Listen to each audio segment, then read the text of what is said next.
But hello, everyone, and welcome to today's webinar. My name is Allie, and I'm a mechanical engineering designer based here in Chicago, and I'm also part of the Illinois Green Auxiliary Board. Today's program was put on by the Illinois Green Alliance Auxiliary Board. You all have been muted upon entry, so please type any questions you have through this session into the Q&A, and we will get them answered in the end. The webinar is being recorded and will be sent out in a follow-up email. So we're going to go ahead and get started. I believe some folks are still going to be joining, but we'll do a little bit of an intro and hopefully they'll get to attend for the meat of the session. So for those of you who are unfamiliar, Illinois Green Alliance is a membership-driven nonprofit organization that advances green buildings and sustainable communities for all. Our 5-year strategic plan pushes the green building industry to meet or get to the path to net zero. We achieve this work through educational events such as panels and building tours, by engaging communities and partnering with organizations across Illinois, and by advocating for new policies and legislation. I also want to take a moment to recognize Illinois Green Alliance's sustaining sponsors who make our work possible. A special thank you to our gold level sponsors, ComEd, USBGC, and Sloan. Make a commitment to advocating green building in communities across the state by visiting illinoisgreenalliance.org/sponsorship to start a conversation about sponsor partnerships today. All right, now to the main event. We have a great lineup of speakers for today's program. After we hear from our speakers, we'll have an audience Q&A led by myself. Remember to add your questions to the Q&A function throughout the program so that our speakers can address them at the end. Our first speaker today is Ryan Wilmington, who is joining us to share why building emissions are a crucial problem to solve and outline our state's climate efforts to date. Ryan is a Policy and Communications Associate at Illinois Green, and his role, in this role, he focuses on advocating for building decarbonization and promoting net zero buildings through policy adoption. He works alongside building industry professionals and environmental advocates to educate policymakers across Illinois on how they can improve sustainability, public health, and affordability in their communities through clean buildings. Now I'm going to pass things over to Ryan to get us started. Thanks, Sally. And I'm really excited to be here today to talk to everyone about why building emissions are an important problem to solve, but also why and how building professionals can be a solution to that. We know that climate change is a crucial problem for the state. And we know, based on our 2024 Getting to Zero Illinois report, that buildings are a significant contributor. They create over 30% of our direct emissions and also use over 73% of our electricity. And when you combine those two numbers together, considering our Scope 2 emissions, buildings become the biggest contributor in the state to the climate crisis. So there's really no way we can meet our climate goals without addressing this sector.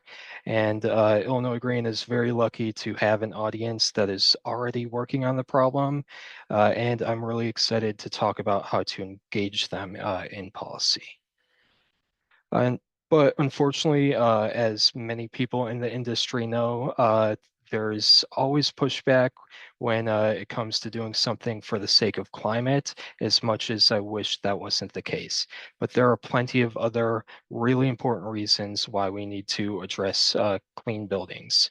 Starting with public health, we know that fossil fuel combustion is linked to over 21% of childhood asthma cases in Illinois and other serious illnesses like cancer.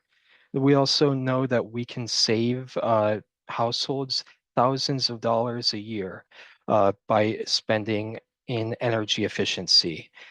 Research has shown that these investments from items as small as LED bulbs to grid-wide upgrades save the average American a countless amount of money. And this will be even more important as we approach the near future when energy bills, especially fossil fuel bills, are projected to double. And we also want to support a green workforce. This is a workforce that's 128,000 people strong and includes many of you here on this webinar today. So we know that this workforce is almost double the size of the people employed in fossil fuels in Illinois, and we want to see a continued growth in clean, good jobs across the state. And lastly, we know that we spend 90% of our time indoors, which first tells us we need to go outside a lot more. But we also need to create spaces indoors that are comfortable, safe, and healthy. So in my opinion, and I hope all of yours as well, these are all fantastic reasons to take action for clean buildings. And luckily, in the state of Illinois, we have a visionary AEC community that already has been leading the way in this sector, starting at the beginning of the movement, but moving on to now. We've taken a lot of action and made a difference. We know that in 2003, Chicago became the home to the first LEED Platinum municipal building in the world. And then they've taken action beyond that, pushing for a sustainable development policy and other environmentally friendly actions. In 2009, we became one of the first states to adopt the most recent IECC code every single process, which doesn't sound like a lot until you consider some of our neighbors in the Midwest are still running codes from the 90s, and there are states without energy codes. So that's an important policy for creating an efficient baseline. But really, in the middle of the 2010s, that's when we've taken significant strides to becoming a national leader in sustainability. In 2016, I want to highlight the Future Energy Jobs Act, which put a lot of money towards green programs like solar for all, efficiency, job training, and more. And what's really significant about this program is that uh, before 2016, we had 80 megawatts of solar in the entire state. Now, in 2025, we have over 7,000. So it created an exponential growth in clean energy. And then we followed the Future Energy Jobs Act up with one of the most ambitious climate plans in the country, the Climate and Equitable Jobs Act. And this created a lot of different programs ranging from renewable energy storage, contractor training, EVs, and a lot of different investment. But two I want to highlight are the Illinois Climate Bank, which has gotten off the ground recently and is now providing millions of dollars in funding for local governments and businesses to invest in sustainability. I also want to highlight that this enabled the states to develop high performance codes that became available for municipalities to adopt. And that's foreshadowing for some of the discussion we'll have later. But our action across the state hasn't just been in Chicago and at the state level. We know that some of our smaller communities like Oak Park have led the way, adopting benchmarking and decarbonization efforts. And Evanston, even before what we're going to discuss today, has launched some major home electrification programs. But What I really want to stress, especially in a time of uncertain federal leadership on climate, is that local and state action is a viable and influential pathway to clean jobs and sustainability. Before uh, looking back to 2005 and the actions that we've taken across the state since then, we have reduced our climate emissions by 25%. And that is one of the highest numbers across the country. So I think it really goes to show the power of local leadership. And I'm really excited for you guys to hear more about getting involved and hearing more about another example of that. So, so thank you, everyone. Thank you, Ryan. That is really awesome to hear. Now moving to our next speaker, Iyana Simba. Iyana currently serves as the City Government Affairs Director at the Illinois Environmental Council, where she oversees advocacy, coalition building, aldermanic relationships, and organizing related to environmental issues before the City of Chicago. In this role, she led a successful 2-year program to reestablish the City of Chicago's Department of Environment and also supported the 2023 Chicago mayoral transition team. Previously, she served in several roles at IEC, including Clean Water Policy Director, Clean Water Advocate, and Intern. In her most recent role as Clean Water Policy Director, she oversaw policy development, coalition building, and advocacy related to water issues in Illinois. Iyana's work con continues to ensure environmental issues are salient to both the public and decision makers. Iyana will share the tools and processes green professionals can use to shape the future of building policy locally and beyond. Thank you for joining us, Iyana. Cool, and thank you for that great introduction. Okay, everyone to the sides. Okay. Hi, everyone. My name again is Iyana Simba, the City Government Affairs Director at IEC. And today I just wanted to talk a little bit about the legislative process, which I know for a lot of people is sort of this mystery, this black box. So I want to talk a little bit about how that works at the state, mostly at the state level. I'll talk a little bit about how it works at the Chicago level as well, and then how you as an individual can become an environmental clean buildings advocate. Just really quick for folks who are not familiar with IEC, we've been around since 1975, and our work is to safeguard Illinois' people, plants, animals, and the natural systems that we depend on. And we do this through movement building as well as influencing lawmakers and through policy. We represent currently actually now a little over 130 environmental organizations across Illinois and also 100 or over 500 individuals across the state. And then what do we actually do? Again, part of that is influencing decision makers. This was a rally that we did in January as part of one of our lobby days. Again, mobilizing supporters to quickly respond to different issues popping up in Illinois. And then we do create an annual environmental agenda. And we also lobby the city, state, and federal lawmakers. So again, I'll just talk about the Illinois General Assembly and the City Council, who they are, legislative process, and how you can make your voice heard. State legislature, 118 House representatives. Right now there is a majority of Democrats in the House. The same thing for the Senate as well. And then if you want to find out more about your legislator, you can always go to ilga.gov if you want to find out who actually represents you and more information about them.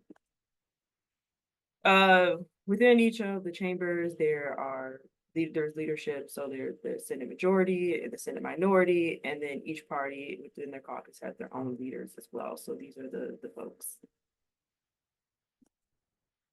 And in the City of Chicago, 50 alderpersons, majority Dem. There are 2 that are, I think, technically independent. I don't know if they're registered as independent. And then the City Council is an executive-led council, so the mayor has a lot of power, even if there are a lot of disagreements between the mayor and the council. Typically, the mayor is leading most of the city council's work. A little bit more complex, you can go to chicago.gov, go to government, city council, and your alderperson and find out what ward your alderperson.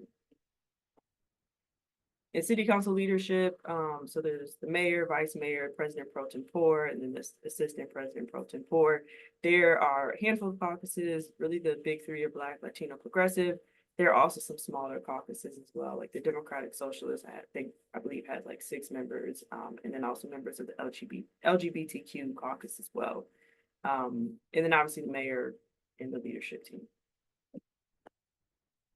So I'm going to focus more on state for the next few slides, and I'll talk about city a little bit later. But this is the important deadlines for the 2025 legislative season. So if you know anybody who goes down to Springfield a lot, you know that this is crunch time for them. Their adjournment comes up at May 31st. So this is really the last push to get to gather support and to hopefully pass bills or figure out if they need to deal with stuff in veto or if we need to revisit things next legislative spring session. Just to give a really quick, very, very high level summary, things are basically introduced, or bills are introduced, they go through a committee, they go to a floor vote, then they go to the second chamber, same thing, same process, they go to the committee, they go to the floor vote, and then it goes to the governor to be signed. Concurrence is just in the case where if the language does not match, it has to be identical in both houses for the governor to sign on. So concurrence will just be where they have to sort of go through the process to amend it so that the language is identical. Everything that you need to know about can be found on the calendar. The ilga.gov website is a little bit dated. There is a new beta version, but I will say it's decently accessible. And then for folks that don't have the opportunity to go all the way down to Springfield, you can always listen in on committee hearings at ilga.gov. And the same for the city of Chicago at shycityclerk.com. Anytime there's a hearing, you can click on the website and listen in. So starting off at the state level, how does a bill get drafted? So a lot of people joke and say that this is one area where plagiarism is encouraged. But essentially, really, you're supposed to research, find out which statutes are aligned with your legislation, where you want to see changes. Checking Illinois compiled statutes is where you want to start. And then you want to draft as much as possible. Again, this is where plagiarism encouraged, pulling from other states or other legislation. And then it will go through the process of going through the LRB and yes. So Legislative Reference Bureau. So once you have that language drafted, you have to find a bill sponsor. They will work on the effective dates for the bill, and then you'll work with LRB to actually draft that language. And then you need to have the statute language just ready on hand, have the drafter's name, know all those different things, where it needs to go. And then the process can take a long time. And so going back to the slide about the important dates, a lot of that crunch time is between January and February, because that's when you want to make sure your bill is already drafted and ready to go. So the work for the legislative season starts well before January 1st. And then if you're ever curious, like how to find out information, there is a new beta website, which looks a little bit more modern, but I personally am used to the ILGA old school website. But we can find things by number, by keyword to search for it. If you're looking at previous legislation that either passed, or even if it didn't, you can look at previous General Assemblies. And then once you actually click on a bill, that's where you can sort of find out more information. So you can find out who the actual sponsor is, if there's other co-sponsors, where it's being assigned to, and then the synopsis. It can be a good summary, but I highly encourage people to just click on the full text, because sometimes the synopsis will be nothing at all related, or will not be an actual description of what's in the current text. So always clicking on the full text. And then again, with actions, you can see where your bill is at and how it's moving. And this is just an example of, if you're looking at actual legislation, underlined is new proposed legislation. The existing, there's not been crossed out, it's not being underlined, that means it's unaffected language. So I will switch back to the city here. And the city of Chicago, well, there are resolutions and orders. What is going to go into effect as actual law in the municipal code would be an ordinance. So how that works, similar to the state level, you can research and find out where in the Chicago Municipal Code you want to make changes to. Drafting language, I would say it's a little less informal at the city level compared to the state level. Often you'll typically work with an alderman, or you'll actually work with the city to draft the language for it. But you can always pull language from other municipalities or other existing legislation. But typically LRB is, you're kind of going more through the city or the alderman to get that language drafted. It's not an individual introducing language. And then the policy process at the city level is a little bit similar as well. So typically this works where the alder will introduce language on behalf of the constituents or advocates. The ordinance is introduced at a city council hearing, which happens once a month. That then is assigned to a committee, and then whether or not that ordinance is heard again is up to the chair's discretion, or again, if you rally enough people to push for it, it can. Similar to the state level, if your bill ends up in rules, it's not a good thing. But let's just say if everything goes fine, it goes to the committee votes to get the ordinance out of committee. That following city council monthly hearing is when they would take a full city council vote, and if it passes, it will be codified into municipal code. And then just to give a little bit of a difference between the city and the state. So state is typically from January to May, and then there's also a veto session in November. City council is year round. They only have a recess in August. That just means that there's an opportunity to advocate and lobby at any level year round. And then I would just say maybe a distinction is a lot of folks who lobby at the city level also lobby at the state level. Not as much vice versa. So if you're ever looking for like a niche and things you want to get into, sometimes the city can be a really good place to develop your knowledge, because not as many people are engaged there, even though the policy affects us directly. So here's how you can get involved. One would be witness slips. So witness slips are basically just a way of indicating if you support or oppose a bill. And then before it's read in committee, it basically gives an indication of how many people are supportive or opposed to this. And then now it is accessible online. This is where you can find like the House Environment hearing. You can find out the committee where it's at, and then that's where you click to create your witness slip. And then this is what the process looks like. Typically, if you're doing a witness slip, usually most people are finding out from the organization. They'll give you the details of when there's going to be a committee hearing, what you should fill in as far as information, whether you should be a proponent or opposed, if you should represent yourself or an organization. But this is just to give you a visual of what that looks like. The second option is testifying in committee. And this is something that anyone can do. You can always go through an organization, but if you feel passionately, you can always testify on your own. And you would do that through going through the witness slip process, and then just basically talking about the bill that you are referring to. Share your personal story, but keep it very, very short. Lawmakers are very busy. As you can see, some are in the back. You're already congregating and talking a little bit. People are getting text messages, so keep it very short and on point. For Chicago, similarly, testifying would be more so giving public comment. Testifying at the city level is really formal, and it's generally when you are invited by the actual chair to testify on something. But there's different steps and processes at the city level, but you can always show up.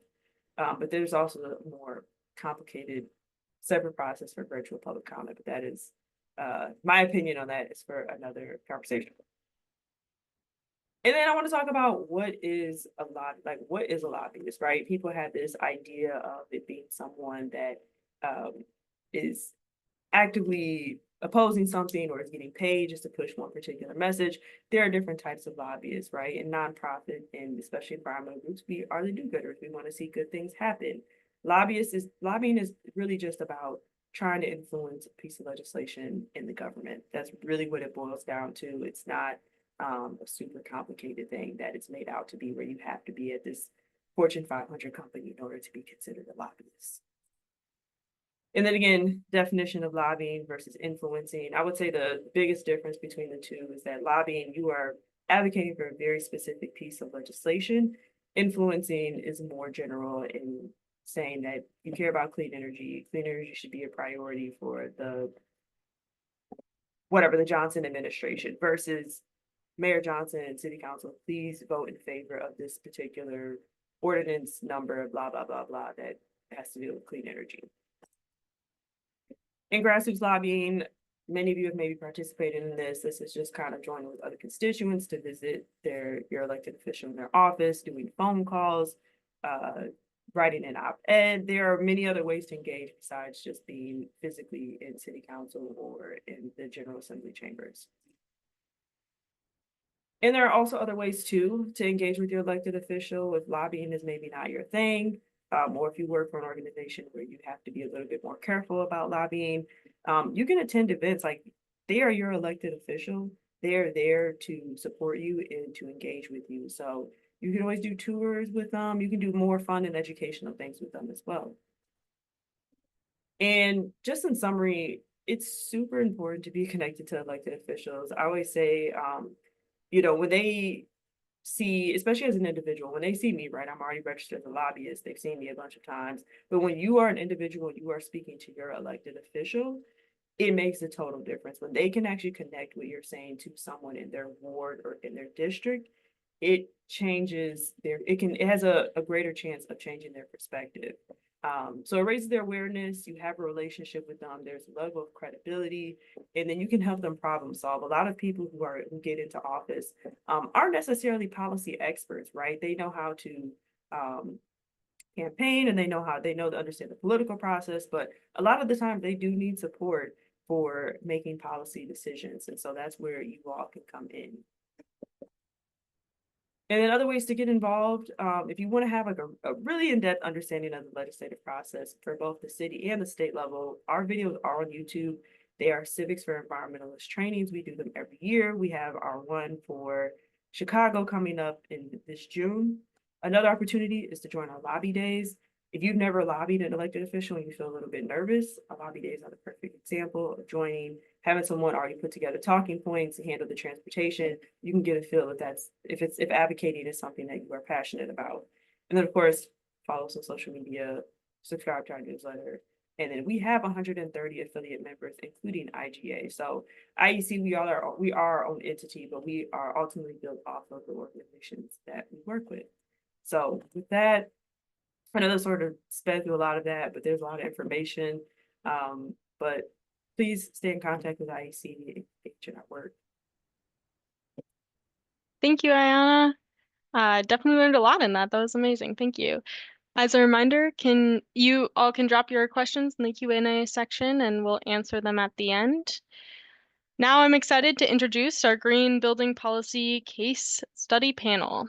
Earlier this year, Evanston adopted two groundbreaking building policies that were made possible through the efforts of policymakers, activists, environmentalists, and industry experts. I'm delighted to introduce to you a few of these leaders. Councilmember Jonathan Nieuwsma represents the 4th Ward of Evanston. Councilman Nieuwsma has an extensive background in sustainability and community involvement, serving on the founding board of the Citizens Greener Evanston, chairman of the Evanston Utilities Commission, and graduate of the Evanston Community Foundation's Leadership Evanston program. In 2013, he received the EECF's Outstanding Volunteer Award for his leadership in the campaign to provide low-cost renewable energy to Evanston residents, an accomplishment that reduced Evanston's carbon footprint by 15%. He is also a partner at CS2 Renewable Energy, an independent consulting firm working to identify, qualify, and develop financially successful renewable energy projects. Our second panelist, Chris Dillion, is a developer who creates and enhances inspired places. In Evanston, his all-electric multifamily work includes Lodge Evanston, which thoughtfully adapts the century-old church into modern housing, and The Varsity, a collection of architecturally distinctive residences that honor a historic theater, both exemplifying leadership and shaping the building environment. He is past chair of the Illinois Green Alliance Board of Directors and currently serves on the advisory board for the Building Energy Resource Hub. Our third panelist, Jack Jordan, is an executive director and full-time employee of Climate Action Evanston, a place-based resident-run organization focused on meeting Evanston's ambitious climate commitments. Jack's community organizing work centers on creating pathways for residents of all ages and backgrounds to find their place in the climate movement, especially via local actions. Before Climate Action Evanston, Jack worked on solar and wind energy projects at Invenergy and wrote his senior honors thesis at Northwestern on the history of environmental organizing in Evanston. When he is not talking about the built environment in his day job, he's a volunteer with the Chicago Architecture Center, where he gives river tours, of course, with plenty of sustainability facts included. Our fourth panelist, Paula Scholl, is a retired mechanical engineer and current member of the Evanston Environment Board. Since July 2023, she has chaired Evanston's Building Electrification Working Group, a subcommittee of the Environment Board that has supported Evanston's sustainability staff in moving forward ordinances to adopt the Illinois Stretch Energy Code and the Healthy Building Ordinance. The group's support has included stakeholder engagement, research into other cities' approaches, and review of ordinance content. Now I'll go ahead and start asking our panelists some questions. I'll start with Councilmember Nieuwsma. What sustainability goals has Evanston set, and why are buildings important to reach them? Hi, Allie. Thanks so much for having me, and thanks for bringing this group together. Quick answer to your question is Evanston's carbon reduction goal is 0 carbon by 2050. This is the goal embodied in our current climate action plan, which we call the Climate Action and Resilience Plan, which is the third such plan that Evanston has adopted going back to 2008. The current plan was adopted by 2 city councils ago at the end of 2018 and set a goal of 0 carbon and 0 waste by 2050. And since we first started on our climate action journey almost 2 decades ago, we have made really good progress. Depending on how you count, the number can vary a little bit, but our carbon footprint is down almost 40% from our 2005 baseline. So yay for us, we're on the right track, right? However, we have made no progress at all in reducing emissions from our existing building stock. If you look at natural gas emissions over 20 years, some years are up, some years are down. It goes up and down, up and down. No net change in the right direction over 20 years. And so adopting the Healthy Buildings Ordinance is going to require us over the next 20 years to do something about that gorilla in the room. We're going to have to reduce emissions from existing building stock if we are going to meet our goals of 0 carbon by 2050. So I'm really grateful for the community support that Jack Jordan was able to bring to bear to help council get to the right place.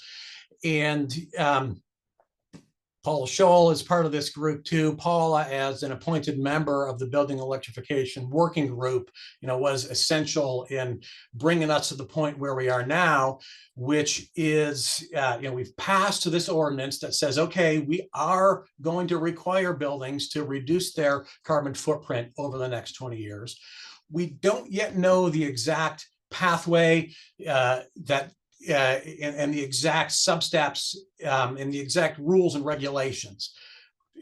We have set up a committee structure that will bring in some very essential stakeholder engagement that will inform us in this rulemaking process, which is going to happen over the next year. And we're just now getting to the starting line on this. Thank you. That was very informative. Sort of following on that, Paula, perhaps you can share the Building Electrifications Commission's role in addressing the building emissions in Evanston and how this group has identified the stretch code and building performance as solutions. Well, thank you, first of all, for having all of us. And the Building Electrification Working Group was formed in 2023.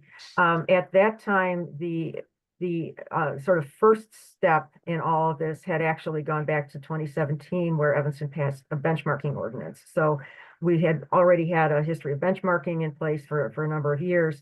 All of that data combined to show us that in Evanston, because we don't really have an industrial base, buildings account for about 80% of our city's carbon emissions. And so buildings were the obvious place to start.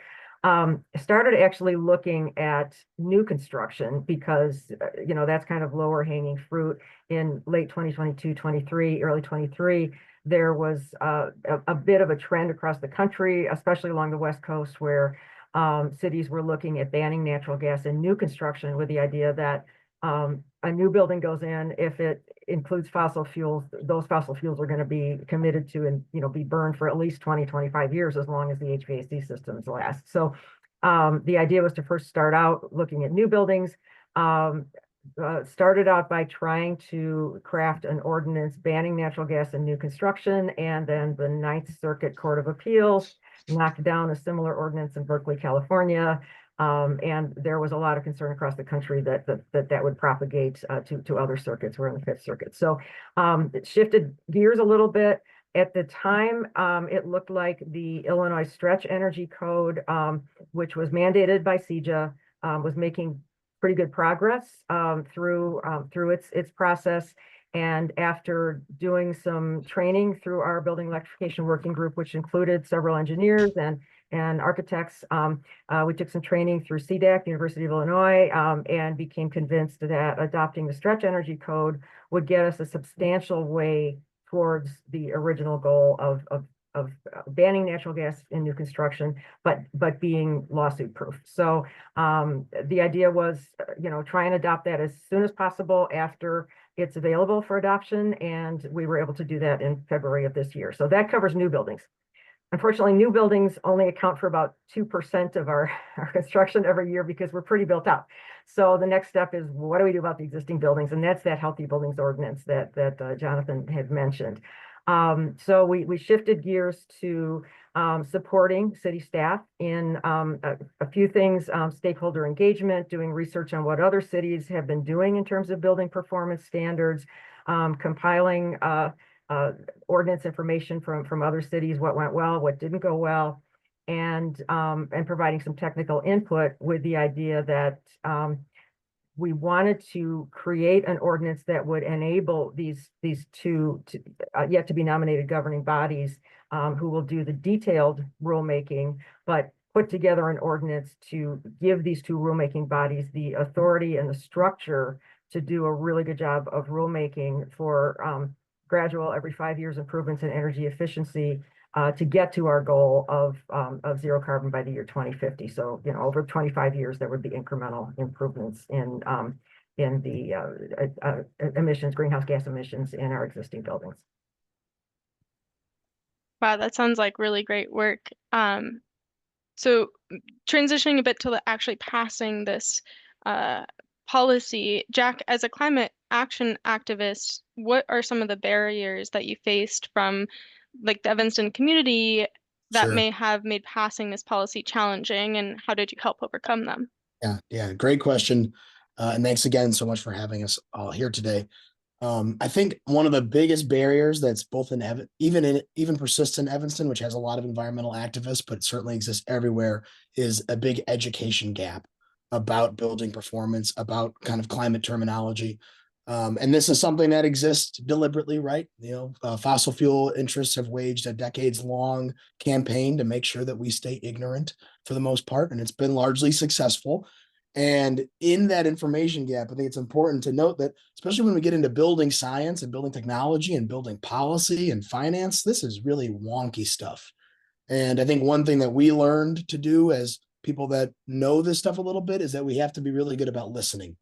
And when people have very well-founded issues or worries when it comes to implementing something like this about how is my rent going to go up? How is this going to affect me as a condo board member? How is this going to affect my budget as a school district? We have to listen first before we jump in and give our answer as to why it'll all be okay, before we jump into the commercial. So that's one thing that we can do. But I think in that education gap, it's really important to try and get ahead of it, because in that education gap, misinformation is really able to fester. And I think we saw that happen at city council.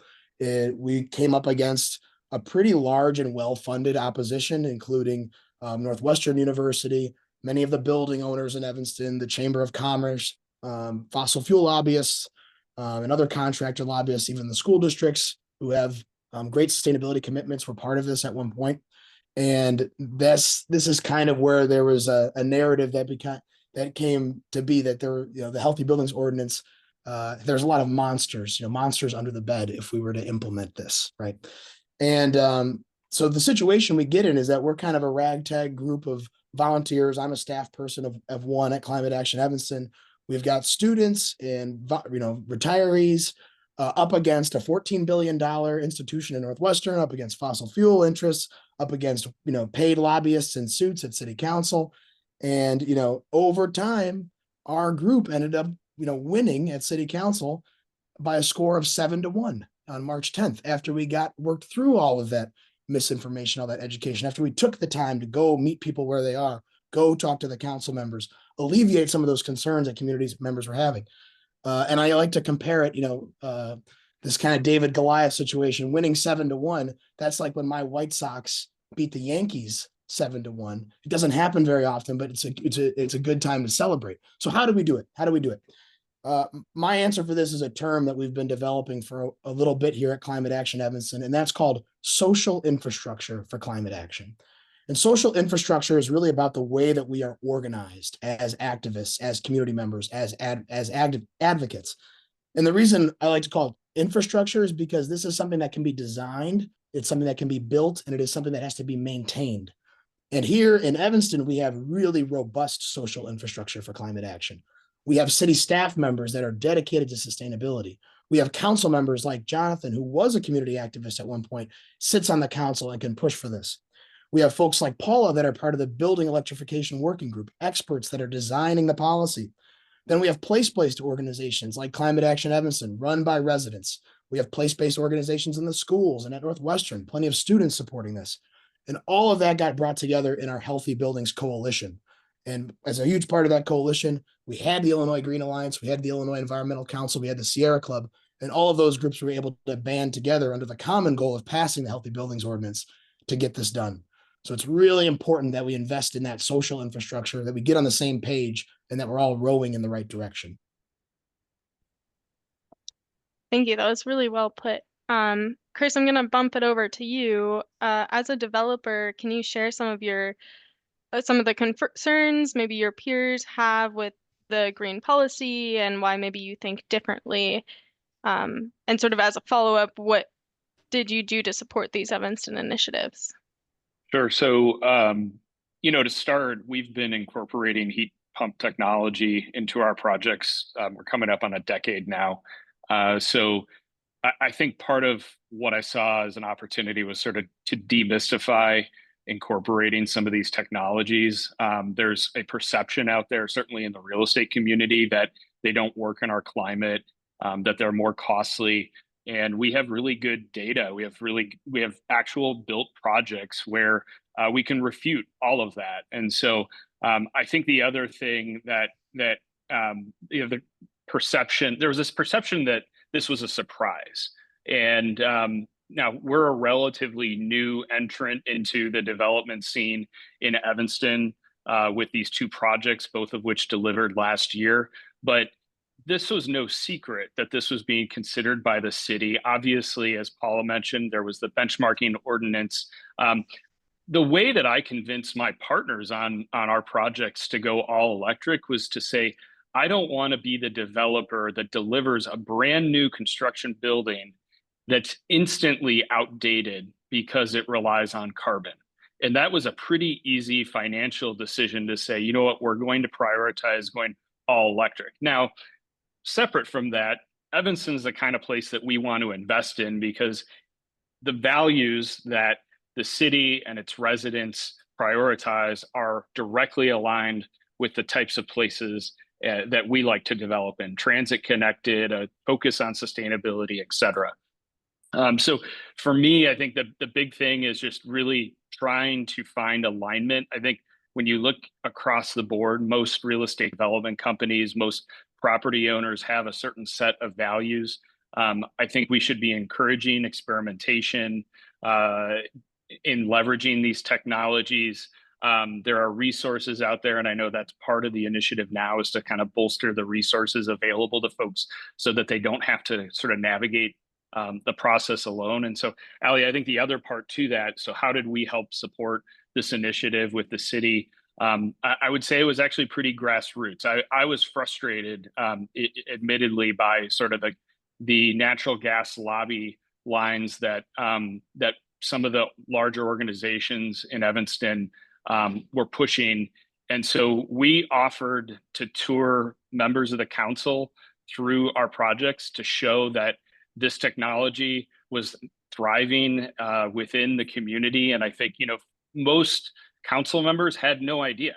Our buildings, they look like, design forward new projects, but you wouldn't know intuitively that it's an all electric building when you're looking at our building relative to any other new construction in the market. And so part of it was just inviting folks to come out and to see that that this technology was implemented successfully, and that our lease ups were going really strong. People were really embracing, again, the values that these buildings sort of express. And then I think the other piece was we view ourselves as maybe a potential conduit to the real estate community. So if there are landlords, if there are property owners, other developers that want to see this technology, that want to take a look at our bids and what we incorporated, we're happy to leverage that. We're actually working with Illinois Green right now on some resources that we're going to be able to make available.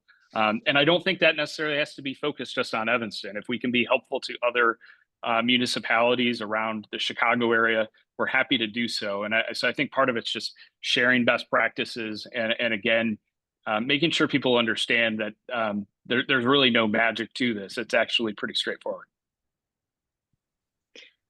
Yeah, that's really good to hear.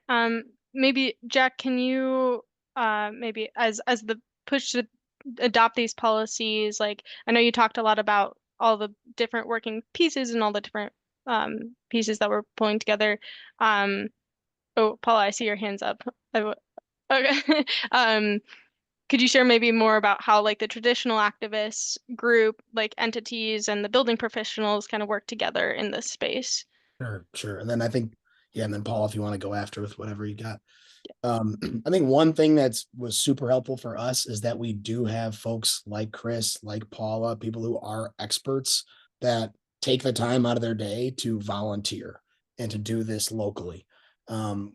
Many instances at city council, we always had some of the architects, some of the designers, some of the energy efficiency engineers who could come and speak in support of the ordinance, not just as a green architect, but as a 7th Ward resident of Evanston, right? And so I think that's one opportunity is to continue leveraging those skills locally where possible, if you have those skills. But I think I do want to bring it back to kind of this concept of social infrastructure, because I think in general, our social infrastructure around climate is still kind of in the Stone Ages. We were able to get some stuff done, but we really have a lot to build out as far as the way that we collaborate. And I think this event is like a fantastic example of what that can look like, right? The Illinois Green Alliance itself is a huge piece of social infrastructure, connecting building owners and operators and designers and architects from around the state. To host an event like this, where you're now bringing in community activists, we can start to collaborate in more productive ways. And I want to give a huge shout out to Ryan, who was really instrumental throughout our Clean Healthy Buildings Coalition of thinking, well, how does a group like the Illinois Clean Jobs Coalition on a statewide basis, or the Illinois Green Alliance on a statewide basis, collaboratively work with local groups like ours? Because those are collaborations we don't really do very often. And so I'd say kind of the way to continue building this out is, like, for anyone on the call, really lean into the spaces that you inhabit, whether it's the community you live in, the workplace that you're in, the community organizations you're a part of. That's really where you can make a big difference. I think just having a collaborative mindset is always important. Climate action is a team sport. None of us are going to do this on our own. None of us could do this on our own. And I think that the third thing that's really needed is having a shared agenda that you've agreed on and really defining the roles and responsibilities of how do we make that agenda happen. Because my resources as a small community-based organization are going to be a lot different than Illinois Green Alliance or Illinois Environmental Council, but we have different strengths. And if we play to those strengths, I think that's where we can kind of foster that collaboration. Paula, I'd love to hear what your thoughts were. Just wanted to add that we also need to have a recognition that some of the monsters that Jack described are actually real, but they're not as big and scary as maybe some folks made it out to be.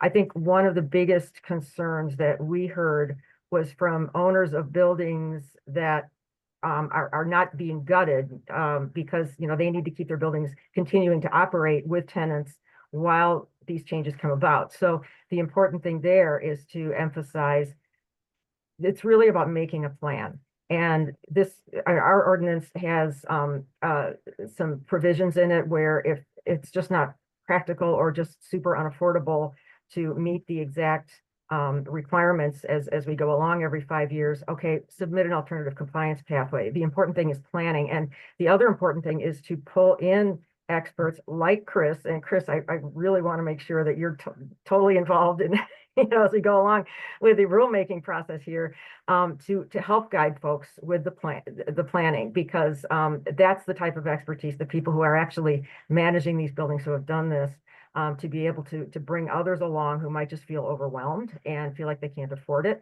Another key part is going to be the Illinois Climate Bank and having people like the Illinois Green Alliance available to help folks navigate the financing, and finally to make sure that building owners understand that this is not a total cost situation, it's an incremental cost, because over the 25 years that we're looking at, everybody's going to have to replace something. Air conditioners are going to fail. Furnaces are going to need to be replaced or significantly upgraded. So what we're really talking about is an incremental additional cost. How do we design those retrofits to be as incrementally cost effective as possible? And that's where we need the experts. Thanks. Yeah, that's really insightful. And I know we only have about 6 more minutes left, so I want to make sure that the folks that are watching this can go through like Q&A and have some opportunity to answer, or for you all to answer their questions. So we have a couple of questions in the chat. Again, everyone in the audience, please feel free to drop your questions in the chat now if you haven't so already. But we do have one question that has not been answered, and thank you, Iyana, for answering a few of these questions already. Do you have any suggestions for cities making these building energy code updates but facing attacks by their state legislators? If anyone feels comfortable taking that on, go ahead.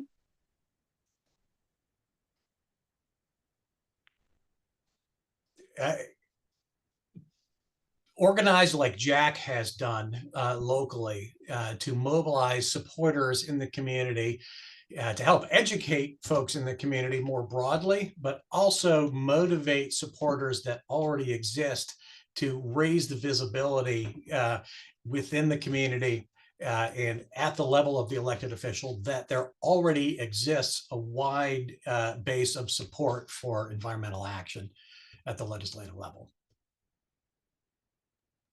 I'd add one-on-one communication in case there are just misunderstandings. Talk to the person individually, see what they're concerned about. Yeah, that's good. Another question is, what do you wish you knew more about when it comes to the green building space?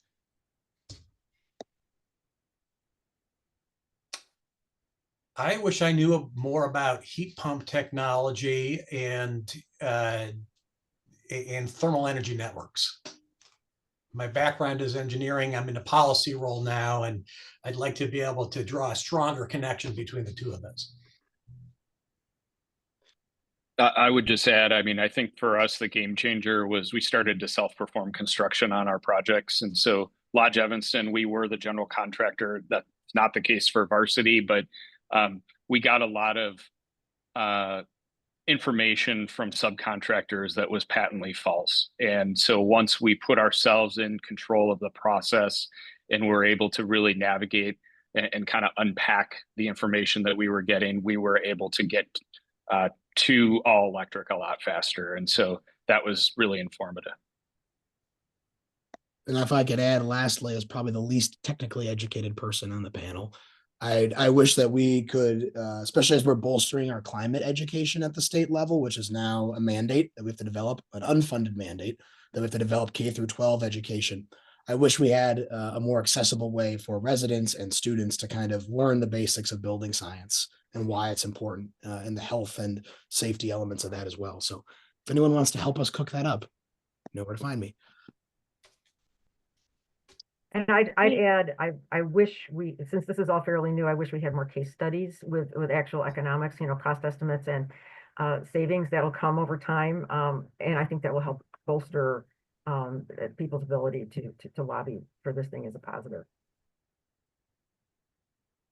So we have a couple more minutes, so we have a bunch more questions coming in the chat, but I'll end with one more question, and then we'll wrap it up. But for folks who want to get more involved in driving policy, what are ways you can better conduct yourself and or actions you can take to help build community trust and buy-in? I think Iyana mentioned this during her presentation, but personal relationships and developing one-on-one relationships with elected officials outside the glare of public comment, in between meetings, council meetings, committee meetings, whatever they are, have a cup of coffee with your elected official and just get to know that person.